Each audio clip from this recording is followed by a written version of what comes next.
Hi, Jeremy Cordeaux in the Court of Public Opinion. I'm just on air here to let you know that we'll be live streaming the Court of Public Opinion every Friday between 9 o'clock and 12 on jeremycordeaux.com. Please join us. We'd love to have you. I went to South Africa, obviously. I was away for 2 weeks. I left on Friday, the 1st of September. And going away for 2 weeks, I obviously knew that when the cat's away, the rats will play, and you two are the rats. And You said that when you left, and we were still being someone like rats. But like, it was the discussion afterwards. Why is she calling us rats? why am I not calling you rats? But to the extent where I thought, you two would do some extra cheeky or grotty content on air, or maybe, there'd be a few late nights during the week where Davo's not here to give you the look in the morning. Actually, it was quite sophisticated. We had a history hour. Yeah, we wore a tuxedo every day. Followed by a politics hour. It was top-notch sophistication. Had a pipe that blew bubbles. Yeah, beautiful. But what I didn't expect was what Callum got up to. Now, Callum, do you think it's fair to say since we've been on the breakfast show, a year and a half, we've been busy? Yeah. You haven't really been on dates, right? Nah, I haven't really been on a date for a little bit. Yeah. Absolutely. And what I found out while I was in South Africa, I got a phone call from my mate Callum here one night, and he was telling me that on the Friday that I left, the day of me leaving, he has decided to go on a date fiasco. So, literally the second I leave the country, this boy has gone, right, yes. Davo's gone, I'm out on the scene. Wife was out. Took him a couple hours of missing the attention where he had shackles were cut though, and I thought I'd go out, have a day. It was good fun. Yeah, but the timing was just suspicious a little bit. It was Callum. a little bit, wasn't it? Because I think I called you up like a week later, and then I said, hey, it was on this specific date, and then you were like, hold on. That's the day I left. Like, as soon as I got on the plane, I'm just holding this girl's hand, waving at you on the tarmac. And it made me think, now obviously you're not my partner, you're my radio partner. Sure. But when your partner goes away, what is the first thing you do? And hopefully they're not going on dates. Yeah, what's the first thing you do when your partner leaves? I mean, surely a classic one is like, do you have a partner that likes to calorie count or something? And when they go away, you just smash a bunch of the desserts. You hit up the ice cream. What are you doing? Yeah, or like a TV series that your partner hates and you're like, straight away, I'm putting this on. Or move the TV into your bedroom or something. Rearrange the furniture. Absolutely. Hey, plenty of people are getting involved on the text line. Somebody's texted in just straight up, leave the toilet seat up. Yeah, good one. Yeah, very good. I wonder what the repercussions are if you do that while they're still home. Yeah, well, that's just it. I mean, I'm sorry, I'm really distracted because we just got a text. Yeah, I saw that. And someone's just said, knock one out. Oh, okay, I wasn't going to read. That's wild. Next one. Someone said, the second the misso leaves, I'm Starkers at home. She doesn't like my package on the furniture, but what she doesn't know won't hurt her. The fresh fam are filthy this morning.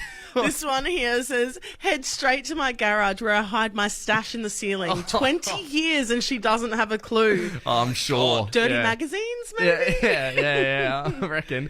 Hey, another text here. God. Go on, Tom. A bit of self-love in my own bed as soon as the missus has a night out. Changed it up from the sneaky shower. Come on, fresh man. This isn't where I thought this was going to go. I like we go from that to takeaway food all week. That's no more cold rolls and fruit shakes. That's more like it. Who knows? They're the fresh man probably doing something dirty with the fruit shakes. And this last one here. My husband is a vegetarian, which I don't mind, but when he's going away for work, I am firing up the barbecue and roasting every single meat I can find. Ravenous. Yeah, absolutely. I mean, God, all I can say is you guys got to get your minds out the gutter. You're listening to Davo, Tom and Callum, the podcast. I need to have a quick chat about something to you guys because one of us in this room is a thief. And I'm going to get to the bottom of it. Oh, my goodness. And this comes off a recent survey saying 1 in 3 people steal from the self-serve checkout. Unexpected item in banking area. Well, yeah. Interesting. I guess you do hear about it. You do see it a lot with the self-serve checkouts. I mean, it is such an easy thing to kind of swindle by, and you put a tomato in, and then you put it for the price of a cheaper fruit or something like that. Yeah, so I'm going to put my detective hat on. And I'm going to interview you guys, ask you a couple questions. See what we can figure out here. Well, you could probably rule Callum out I'm just straight gonna away because say, he I doesn't don't- do his own shopping. I don't think Callum does much What? shopping. Because Tom but, does shopping. Yeah, I do. No, he doesn't. Absolutely do. I would only assume Davo is the only one here that does proper, consistent shopping by herself. I probably go to the And shops even then, like... Irene probably does a bunch. Like, there's probably all three of us that doesn't do All that right, much shopping. you're in the corner. You're backed into Yeah. a corner. You're pointing fingers everywhere. You're sounding very guilty, mate. Davo, first question, I'll ask you because I'll let him simmer for a minute. Davo, how many times a week do you reckon you go to the shops? Maybe twice. Twice a week, yeah. And do you ever use the checkout chick or always straight to the Oh, self-serve? straight to the self-serve. Get it done. Do you buy a lot of vegetables? Yeah, I do actually. Love an avocado. Okay, an avocado's notoriously expensive. So, Not the way. Not the way How I much? do How it. much do you? How much do you love avocados? Like, I don't even know if we have to continue. Well, that's our 1 in 3. Davo's the thief here. Hey, Callum, I'll ask you anyway. How many times a week do you reckon you go to the shops? And I'm talking about a supermarket. If I do self-serve checkout, really, it's only for clothes like Kmart and stuff. Right, wasn't the question. How many times a week do you go to the supermarket? I don't know, like None. maybe once on average. Do not. Once. I said on average, so that includes several weeks where I'm not at all. All right, I'm just gonna go ahead. Callum, I don't think you steal from the self-serve at all. My Tom, what about you? my handcuffs have been released. Tom, I don't doubt you're a little sneaky sleuth yourself. So what are you up to? I love a bargain, Davo. I'd probably go to the shops maybe like twice a week, max. Just be careful how you word this because we are on live radio. Yeah. I saw your car boot full of avocados. When you shut up! When you sped off the other day, they all came out. You shut up! That's not true. Yeah, I totally do it, by the way. Oh, podcast my podcast. Oh, podcast my podcast. Oh, podcast my podcast. Davo, Tom and Callum, the podcast.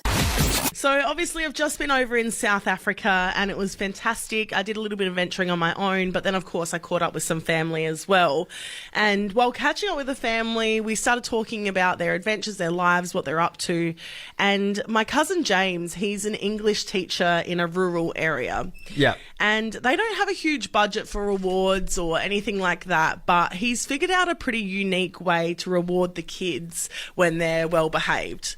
So what he does, right, is every lesson or every day he gets a chosen student, so the kid that stand out from everyone else, Yeah. and the kids fight tooth and nail for this reward. Right, so it's not a roster sort of thing. It's whoever does the best. So you have the chance to win it twice in a row. Well, you could, but I'm pretty sure he's a pretty fair guy. Like, Yeah, I'm yeah. sure he So spreads it around. Does he lend towards his favourites, and it's just a handful of kids get it? So what the reward? No, like I said, I'm pretty sure it's just a reward thing. Whoever's the best. But Yeah. what he does is he's a really tall guy. So he's probably about 6'4" or 5. Like he's a big right. guy. Okay. And he usually wears a hat because he is bald, right? Sure. But what he does for the kids is when it's their chance to win the reward, he takes off his hat and he lets a kid be his hat for the day. I'm sorry, It what? doesn't sound like a on. reward. Like, what? Does the kid just sit up there and well, wrap I- around like one of those raccoon Russian hats? He will spend he spends a whole lesson with a kid sitting on his shoulders and putting their hands on his head. So he's basically just letting them be his hat for the day, and these kids cannot get enough of it. Yeah, right. I guess it would be pretty fun to be that high up as a kid. Yeah. How 6'5" up, you're in Everest pretty much. Sorry, how old are these kids? Well, they're young, so The they're year probably- 12s. He's got a really bad back. And they love it. No. They're like 5 or 6. They're young. okay. They're little, Yeah. you know. So yeah, that is a fun reward. it did get me thinking about those ridiculous rewards as you get as a kid. And I had a friends of the family, Samantha and Russell, brother and sister, right? And they used to fight tooth and nail to get the front seat of the car. They classic. would do anything in their power to be the best kid of the day so they could get the front seat. I guess that'd be a common one with siblings, the front seat sort of bandit, wouldn't it? I personally used to enjoy the back seat more. Yeah, okay. Bit More more space. space. Yeah, my own sort of private area. I felt like a VIP. That's right on brand for you. I don't pretty- have to deal with anyone else. I'm Your just going to close mum's your myself off. chauffeur. What are some of the mundane rewards you got as a kid? I think a great one, foods as well, and sugary foods. So I only got Fruit Loops on my birthday, and all the other kids, That's like, it you know, as well. Yeah, That's- yeah, that's it. nothing That was the else. present. It was wrapped up with a bow. No, but like I was only allowed to eat Fruit Loops on my birthday, and you know, you have all that. These other kids like eating whatever cereals they want, but Yeah. that was like a mundane kind of reward for the time. That would be very exciting. Fruit Loops was a very good treat. Another friend of mine got 5 cents per piece of laundry that they do. Yeah, right. So every time they'd iron a shirt, they'd get 5 cents to their name. Like, that is so mundane, but they loved it. The text line is blowing up at the moment. Somebody has just texted in now saying whoever was the best behaved in school got to take the class register to the office for the teacher. Straight up child labour, they reckon. Yeah, I but you don't got know. to be the chosen Yeah, one, then. So yeah. it was You got to very leave exciting. class for a couple of minutes. Yeah. It's like going to the pigeonhole as well. Like, remember Yeah. going to the pigeonhole, getting the documents? Someone said, my mundane reward was getting a Mars bar after going to the dentist. Lol. Lol. I don't think they waited 30 minutes by the sounds of it. Another one similar to the first one. Nothing better than getting the privilege to collect the lunchbox order. Oh, The yes. lunch Yeah, order good one, box in good one. school. Yeah, that was a good task. And then the smell of it as you're walking it back Oh, up the yeah. stairs to your classroom. Yeah. And once again, you're getting praised because you're the one handing out the food. How good. Another text here. Every day after school, Dad would try and feed me an apple or an orange. And if I finished it, I could have a Lamington or a donut, which he would buy especially for bribing purposes. Okay. I don't know. That feel kind like of it neutrals counteracts. out. Yeah, yeah. Someone said, my older sister used to let me hang out with her friends for 15 minutes when she would have sleepovers, only if I did her dishes after tea. And you just know that older sister would have been so pedantic about the 15 minutes, right? You've got 30 seconds left. Yeah, you're chewing know? everyone's ear off. Get out. This one Time's here- up. When the teacher would say, I need 2 strong boys, that got me going. Yeah. Classic teacher manipulation technique, right? Yeah, because obviously you're like, well, I'm a strong boy. I can do that task. You don't need 2. You just need me. Kissing the guns. Yeah. Someone's texted in and said, my son Jack will get Nerf bullets if he doesn't pick his nose for 14 days. How's that for a reward? Nerf bullets as well, not even the gun. Just hand him a few little bits of Yeah, a plastic. bit of foam. So good. On this last text here is a classic. I got rewarded by getting to sit next to my dad on the lounge. Dad was a pretty stoic bloke, so it was amazing. Quality time. Thirsting for some attention. Bit of father bonding time. You're listening to Davo, Tom and Callum, the podcast. School camps are always a bit of mischief. Oh, yeah. You know, you're away with all kids your age, no parents, teachers with minimal authority over you.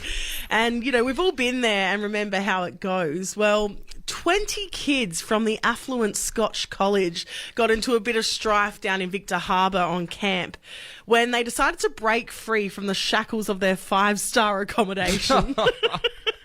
And head to the OTR to buy food because the caviar they were being served was crap. Jeez, what's your gripe with Scotch? You know, kids who privilege kill me because I didn't have it. Well, I did. I had my own set of privilege, but there's next level here, you know? Get what you're saying though. The Egyptian cotton sheets, they weren't made, and they had to have an up rally. Yeah, the butlers had gone home for the night and everyone was outraged, you know? No, well, look, these 20 kids, they snuck out of school camp. They went to go buy some meat, apparently, from the OTR, which sounds gross. And... What on earth? Like, what? Yeah, but yeah, they didn't like the food there. So they went Yeah. off, 20 kids of them snuck out. And then apparently Fair no enough. one even noticed until a couple of kids told them off, or told the teachers on them, and then they're in trouble now. But the parents are pretty upset because the kids are in year 11, studying, obviously. You know, they don't want to take 2 days off. No doubt 2 days off is probably 30 grand in a tuition. Yeah, I mean, I think it's pretty ridiculous to get suspended just for going and getting a couple minute steaks because your food wasn't good. oh, literally. I mean, it should be on the school for the bad food, right? A little bit. I think so. suspension is crazy, though. I mean, these are year is. 11 kids. Oh, you two would know all about this, wouldn't you? A little warning or something would be the best option, I think. Not a suspension. Suspension is, it's overkill. Okay. It's overkill. I don't agree with that. Did you guys, thinking of school camps though, did you guys get into any trouble when you went to school camps? Well, no, because our schools weren't as overkill on the school camps. I remember, because me and Callum did rowing. We went to quite a lot of rowing camps, and they always got pretty feral. I mean, there was one camp where there was this one kid, Moses, shout out to Moses. We froze his underwear and then shattered it on the ground. No, but you have to understand, Davo, what if, that is Mythbusters stuff. Yeah. It sounds terrible. It was fine. But wait, was it were you upsetting Moses? No, he was was into it. All right, cool. It was like a science We were just experiment. using his underwear. It was like a science experiment. I had no idea what would happen. If you dunk underwear in water, put it in the freezer, let the ice go around it, and then you throw it on a bunch of concrete, it literally shattered into pieces. Wow. See, that's an all-boys school for you. That's an all-boys camp, isn't it? I mean, when I went on camps, it was certainly like a lot of, because it was co-ed, so a lot of kids were very romantically involved. So it was very exciting to be away with your crushes. Yeah, right. It was like an episode of The OC. Pretty much. But this one kid when I was in year 6, he was in a relationship in year 6. You know, they were 11 years old, and the girl broke up with him. And so what he did was he climbed up the top of this shed, which was about 1.5 meters tall, not very high at all. Yeah. And he said, "I'm going to jump." Oh, really? He was going to shatter like Moses' underpants all the way up there. I mean, I wouldn't have thought so. It was about 90 centimeters high. That's a bit dramatic, though, isn't it? It was. Who was the negotiator? I don't know, someone. Did you get him down in the end? Yeah, of course. Oh, okay. He's all right. Thank God. I mean, school camps, crazy times. There's so many more things that me and Callum got up to we probably can't I share. think we'll have No to discuss it at a later date. Yeah. You're gonna need a bigger podcast. Davo, Tom and Callum, the podcast. It's always crazy when you're staring death in the face, straight into the eyes, and, you could be so close to it in these near-death experiences, and it's so crazy. There was a lady over in Jersey recently who posted a picture. Jersey? What are you, a local? Hit the beach, get a tan. Yeah, me and Paulie D. Getting ripped. But she's over in Jersey, and she posted a picture to her social media, got home, posted it, kind of goes to sleep, wakes up the next day, and she wakes up to an influx of all these comments of people being like, "Hey, you were pretty close to death last night. You were on the brink, I'd say." What, someone was standing behind her shoulder or what? Yeah. No. She was on a beach, and she was amidst a kind of lightning thunderstorm. Right. And it was hectic. It was going really hard though, and she took a picture, and pretty much her hair was standing up, frizzy. So there's obviously all this lightning current, charged energy, static, going around that beach vicinity. Yeah. And pretty much it's been described that she's just a pole, like an electric rod standing up from the beach that would have just been a massive attraction for this lightning. And she didn't know. She said, because it'd been reported about, and someone's asked her a few questions, she said, "Oh yeah, I did feel a slight tingle in my head. It was a little bit tingly. I felt something weird, but I didn't think too much of it." Jeez. But she was so close to being zapped. How lucky is that? Yeah, Absolutely. and unfortunately just left the beach pretty quickly and went home and straight to sleep. What's your near-death experience, Adelaide? When I was younger, my across-the-road neighbour, Steve, he owns this, really cool fancy house, tennis court out the front, everything, indoor swimming pool, and he was having a Just party. a bit of an insight into the neighbourhood Tom lives in. La-dee-da. But he's got this indoor pool, so he's having a party, and we all went over, and I was a kid. I want to say I was younger, but I reckon I was probably about 13. Okay. Jeez. And I've gone into the indoor pool, and there's all these pool toys floating about. One of them is that, the sort of life preserver things. It's like a circular donut that floats, and you sort of go in the middle. Sit in it, yep. Except this one, instead of being nothing in the middle, it had this little thing so you could sit your butt in it and relax. Oh yeah, beautiful. Like a crisscross pattern of stuff. And I was sitting in it and I was relaxing, and then I thought, hey, this could be a bit funny. I could wear this thing like a pair of pants and put my legs through the holes. Yep. So I put one leg That through would the be hole, funny. done the other leg, immediately turned upside down. Oh, no. Like a duck. Yeah. Yeah. And I could get my legs out. So they're flailing in the air. I'm like pushing myself up for breath, go back down, try and So get my leg out. you're literally like defying like gravity. Like you got this inflatable thing that's just pushing down in your body, and you can't get up. You can't get up for breaths. I couldn't. I could if I swam up fast enough. I could get up, but only for a quick breath. And it was a lot of splashing, followed by then the picture of my legs flailing Oh about my in God. the air. How did you get out of it? Well, a man who was there, complete stranger. He was a police officer off duty, and he Jeez. dived in fully clothed. he just shoots the inflatable, pops it. He's like, got this. That is so lucky that guy was there. I thought you were going to say it was Steve, your neighbour. Yeah, you owe him your life. You have to mow his tennis courts. 13-year-old Tom, though, getting bodyguarded, carried out of this pool would be beautiful. Oh, it was embarrassing. But somebody here texted in saying, when I was 10, I was in a bus that crashed. But just prior to the crash, someone next to me had hay fever and asked if I could shut the window behind my head. Anyway, we ended up crashing. The bus fell on my side of the bus and skidded for 20 to 30 metres. His parents were told that they would have died if the window was open. That is so full on. wild. Those sliding doors moments where you just... Things could have been so different. It's a bit like the Far out. butterfly effect or something. Yeah, you know, I will You often love that bring movie. that movie up. We also had a call before. She couldn't stay on the line from Jo from Salisbury Downs, and she said that she was sitting at a red light and had a feeling to stay where she was and not move forward, and then someone came through and ran the light. So Wow. if she hadn't done that, she would have been in a lot of strife. Yeah, geez, another text here as well. Someone said they almost got crushed at the big day out in the Blink 182 mosh pit, but came out with a broken foot. Far out. Coming in from Jess. Thanks for getting involved, Jess. Yeah, I mean, mosh pits are a classic one, aren't they? Especially if it's pretty hectic and you fall down and other people fall over you. It can get pretty scary. Yeah. Hey, we're going to head over to Gawler. We've got Scott on the line. Scott, good morning, mate. What's your near-death experience? Yeah, morning all. Many years ago, I'm 20-odd years old, I was driving through the Adelaide Hills with a mate, not paying attention, went through a fence, hit a tree, and ended up breaking both my knees, 7 ribs, both my wrists, 168 stitches in my face, in the end, and lost a lot of blood. Now, the only reason I survived, allegedly, was I was out front of a doctor's house. Jeez. Wow. Jeez, that is lucky. So doctor came out and he just started doing a few procedures on you, or what did he do? Oh, I don't remember. Yeah, I don't remember a great deal. I'd smelt petrol and climbed out the car and went to sleep at the back of the car, and that was about it. Far out. Yeah. Jeez, hey, glad you're okay, Scott. I mean, thanks for sharing that story. Hey, Scott, I do want to ask okay. a question as well. After that incident, after that whole thing, and when you did recover, how did you feel after? Were you so grateful to be here?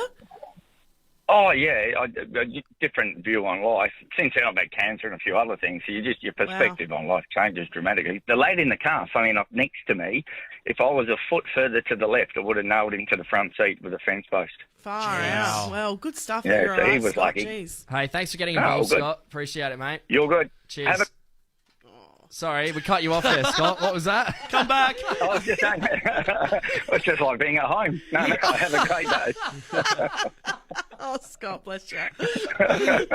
Thanks, mate. Hey, I'm just going to quickly head back to the text line. We just got this crazy text come in, which is similar to the article. They said, we were out fishing in the boat one day and a thunderstorm came in. Every time I lifted my rod, it would make a static buzzing noise.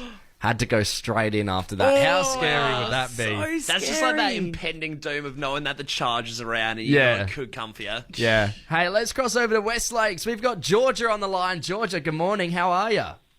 Good morning, guys. I'm doing great. Feeling grateful to be alive, actually. Yeah. That's great, Georgia. So what's your near-death experience? So I was travelling up in the Whitsundays. We're at one of these random islands. We were out on the beach, like quite far. Then all of a sudden the wind changed and the waves got really big.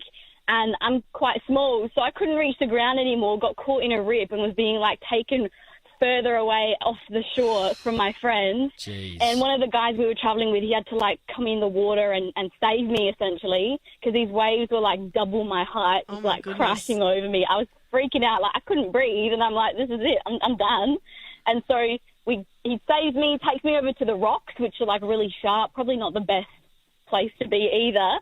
And we had to scale these rocks all the way back to shore. So I was like, this is fully adventurous. Could have died, but I didn't. So happy days. Hey, Georgia, are you scared of the water by any chance now, or you still love it? Well, surprisingly, no, but like I should be, because it was pretty traumatic. Like you're swallowing water, it's salty, you can't breathe. You're like, this is it for me. What a story to tell, though. Far out. Look after yourselves, Adelaide.